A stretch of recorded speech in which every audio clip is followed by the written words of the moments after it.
যখন আমার আপনার নবী তখন আল্লাহর কাছে কোনো কিছু না বলিয়া বাবা সরাসরি আরশে আজিমের পায়ার মধ্যে আরশে আজিমের খুঁটির নিচে আল্লাহ রাসূল সিজদায় পড়ে কান্না শুরু করে দিবে।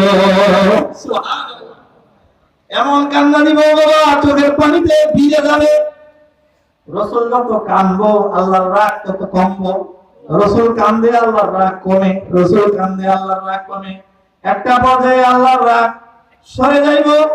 আল্লাহ সুবহানাহু ওয়া তাআলা ডাক দেয়া বলবো, হাবিব আমার ইরফারা আসাক, মাথা উঠান, ইসফাতু সাফা, আজকের দিনে আপনি আমার কাছে যা সুপারিশ করবেন আমি আল্লাহ তাই মঞ্জুর করব। জোরে কোন সুবহানাল্লাহ।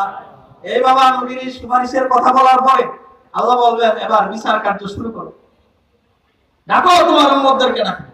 রাসূল তাকে দেখবো আবু বকর, ওমর, উসমান, আলী ছাড়া বাকি যারা ছিল দলবন্দীরা সব পলাইছে ভয়ে।